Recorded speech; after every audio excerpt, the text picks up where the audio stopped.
दादू एक गरीब बूढ़े थे। गांव वाले उन्हें चाचा दादू कहकर बुलाते थे। चाचा दादू एक छोटे से मकान में रहते थे। उनकी पत्नी का नाम जन्नत बीबी था, जो अक्सर बीमार रहा करती थी। उनके कोई संतान नहीं थी, बस यही दो मियाँ बीवी एक दूसरे का सहारा थे। घर का खर्च ज्यादा नहीं था, इसलिए दोनों मिलकर खुशहाल जिंदगी बसर कर रहे थे। चाचा दादू के पास एक गधा था, जिसे वो रोज सुबह सवेरे गांव की मंडी में ले जाया करते थे। वहां वह अपने गधे पर चावल या गेहूं की बोरियां लादकर लोगों के घरों तक पहुंचाते थे। इस काम से उन्हें 1.5-2 रुपए मिल जाया करते थे। रोटी, हांडी और कपड़े वगैरह पर खर्च करने के बाद भी हर महीने 10-12 रुपए बच जाते थे और इन पैसों को जन्नत बीबी एक बर्तन में डालकर सहेज कर रख देती थी। इस तरह धीरे धीरे करके अच्छी खासी रकम जमा हो गई थी।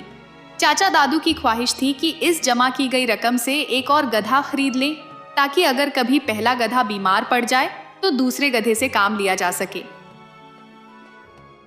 चाचा दादू ने एक और गधा खरीद लिया, मगर बदकिस्मती से वह नया गधा, जिसे उन्होंने बड़ी मुश्किल से थोड़े थोड़े पैसे जोड़कर खरीदा था, उनके पास आने के कुछ ही महीनों में मर गया। इस बात का दोनों मियाँ बीवी को बहुत दुख हुआ, लेकिन वे कर भी क्या सकते थे। दूसरे गधे के मरने के बाद फिर पहला गधा ही चाचा दादू का सहारा बना। वह गधा बड़ा वफादार था। छोटी मोटी चोट की तो उसने कभी परवाह ही नहीं की। रोज सुबह सवेरे चाचा दादू के साथ मंडी चला जाता और अपनी जिम्मेदारी पूरी करके खुश खुश घर लौट आता था। किस्मत को कुछ और ही मंजूर था। एक दिन चाचा दादू का वही वफादार गधा भी बीमार पड़ गया। अगर मामूली बीमारी होती तो वह कभी काम से मुंह नहीं मोड़ता, लेकिन इस बार तो वह इतना ज्यादा बीमार हो गया कि खड़ा तक नहीं हो पा रहा था। जब खड़ा ही नहीं हो सकता था तो फिर बोझ उठाकर कैसे चलता। जब चाचा दादू का यह साथी भी चलने फिरने के काबिल न रहा तो चाचा ने अपनी बीवी से कहा, जन्नत, हमारा गधा तो बीमार हो गया है, अब क्या किया जाए? कोई बात नहीं, रहमत का गधा मंडी में ले जाओ। रहमत भी चाचा दादू की तरह एक गरीब आदमी था। वह मंडी जाने के बजाय अपने गधे को दरिया के किनारे ले जाया करता था और उस पर मिट्टी लादकर शहर बेचने जाया करता था। 2-3 घंटे में वह मिट्टी कहीं ना कहीं बिक जाती और फिर रहमत अपने गांव लौट आता था। जन्नत बीबी ने तो कह दिया था कि रहमत का गधा ले जाओ, मगर दादू इसके लिए तैयार नहीं हुआ। वजह यह थी कि रहमत की रोजी रोटी ही उसके गधे पर टिकी हुई थी। दादू भला उससे कैसे कह सकता था कि आज अपना गधा मुझे दे दो और खुद कोई काम मत करो। उसे अपनी बीवी की ये सलाह पसंद नहीं आई। अब दादू सोचने लगा कि रहमत के अलावा वह और किसके पास जाकर मदद मांग सकता है। तभी उसके जहन में मियाँ जी का ख्याल आया। मियाँ जी का असली नाम किसी को मालूम नहीं था। गांव वाले उन्हें बस मियाँ जी कहकर पुकारते थे। मियाँ जी कई खेतों के मालिक थे और उनके पास अपना तांगा भी था। वह कई बार दादू से कह चुके थे कि जब भी जरूरत हो उनका तांगा ले सकता है। दादू को ये बात याद आई और उसने मन ही मन सोचा, मियाँ जी से कहूंगा कि जरा 2-3 दिन के लिए अपना तांगा दे दें, वो जरूर दे देंगे। यह सोचकर वह मियाँ जी के पास गया और उन्हें अपनी तकलीफ के बारे में सब कुछ बता दिया। मियाँ जी उसकी बात सुनकर मुस्कुराते हुए बोले, दादू, ये तुमने बहुत अच्छा किया जो मेरे पास आ गए। मैं जरूर तुम्हारी मदद करूंगा, मगर क्या करूं, शहर से मेहमान आए हुए हैं। वो कई दिन मेरे यहाँ रहेंगे। इनके लिए तांगे की जरूरत है। जब वो वापस शहर चले जाएंगे तो तांगा ले जाना। मुझे तांगा देने में कोई एतराज नहीं होगा, समझ लिया ना? मियाँ जी, 3 दिन बाद तो मेरा गधा भी ठीक हो जाएगा।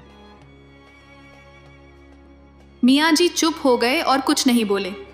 चाचा दादू उनकी हवेली से उदास मन लेकर बाहर निकल आया। अब उसने सोचा, मियाँ जी का तांगा तो मिल नहीं सका। खैर कोई बात नहीं, खान के पास घोड़ा है और वो भी मुझसे कह चुका है, दादू जब कभी मेरे घोड़े की जरूरत हो तो ले जाना, मुझे खुशी होगी। दादू को पूरी उम्मीद थी कि खान उसकी बात सुनते ही खुशी खुशी घोड़ा दे देगा। अगर घोड़ा 2-3 दिन उसके पास रह जाए तो उसका काम आसानी से चल सकता है। यह सोचकर वह खान के घर पहुंच गया। खान अपने मकान के बाहर किसी दोस्त से बातचीत कर रहा था। जैसे ही उसने दादू को आते देखा तो बड़ी खुशी से बोला, हाउ चाचा, कहो क्या हाल है? बड़ी मुद्दत के बाद आए हो। मेरे लायक कोई खिदमत हो तो कहो। आपकी बड़ी मेहरबानी होगी।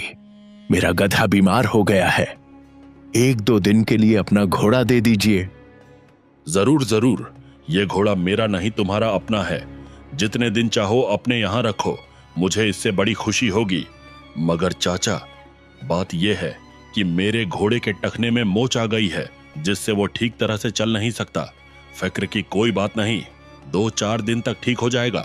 ले जाना, तुम्हारा अपना माल है। दादू को 2-4 दिन बाद घोड़े की क्या जरूरत थी, और जब वो अपने घर की तरफ जा रहा था तो उसे मालूम हो गया कि घोड़ा बिल्कुल ठीक है और खान ने टखने की मोच का बहाना बनाया है। लालू कुम्हार के पास 4-5 गधे थे।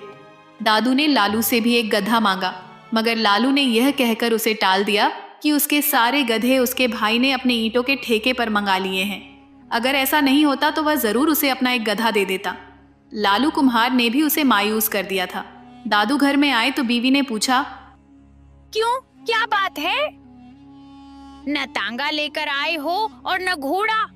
क्या आज मंडी जाने का इरादा नहीं है? आज हम खाएंगे क्या?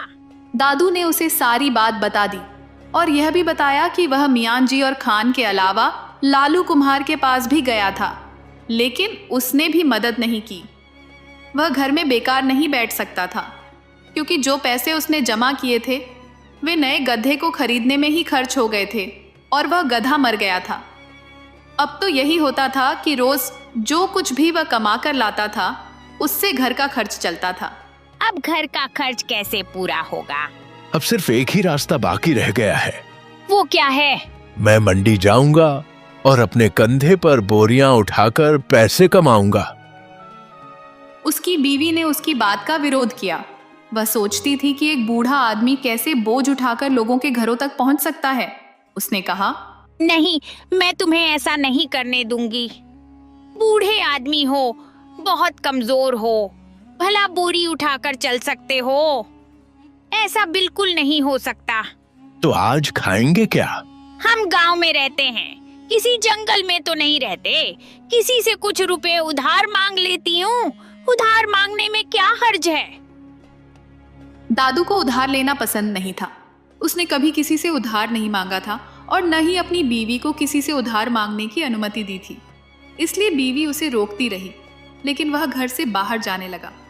जैसे ही वह दरवाजे के पास पहुंचा और बाहर जाना चाहता था, तभी एक आवाज आई। चाचा दादू। दादू ने आवाज पहचान ली। वह रहमत की आवाज थी। आ जाओ रहमत।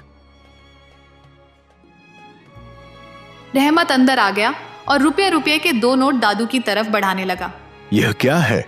चाचा, आज तुम्हारी जगह मैं मंडी चला गया था और मेरे गधे ने वही काम किया जो तुम्हारा गधा करता था। रहमत की यह बात सुनकर दादू और उसकी बीवी दोनों हैरान रह गए। रहमत, ये कमाई तुमने की है, ये रुपए तुम्हारे हैं। नहीं, मेरे नहीं हैं। चाचा, तुम्हारा गधा बीमार है। क्या मैं तुम्हारा इतना काम भी नहीं कर सकता? ये रुपए तुम्हारे लिए हैं, ले लो। दादू ने बहुत इनकार किया, मगर रहमत नहीं माना और पैसे देकर ही गया। दादू ने पैसे अपनी बीवी को देते हुए कहा, देखो, आखिर मेरा गरीब दोस्त ही मेरे काम आया है।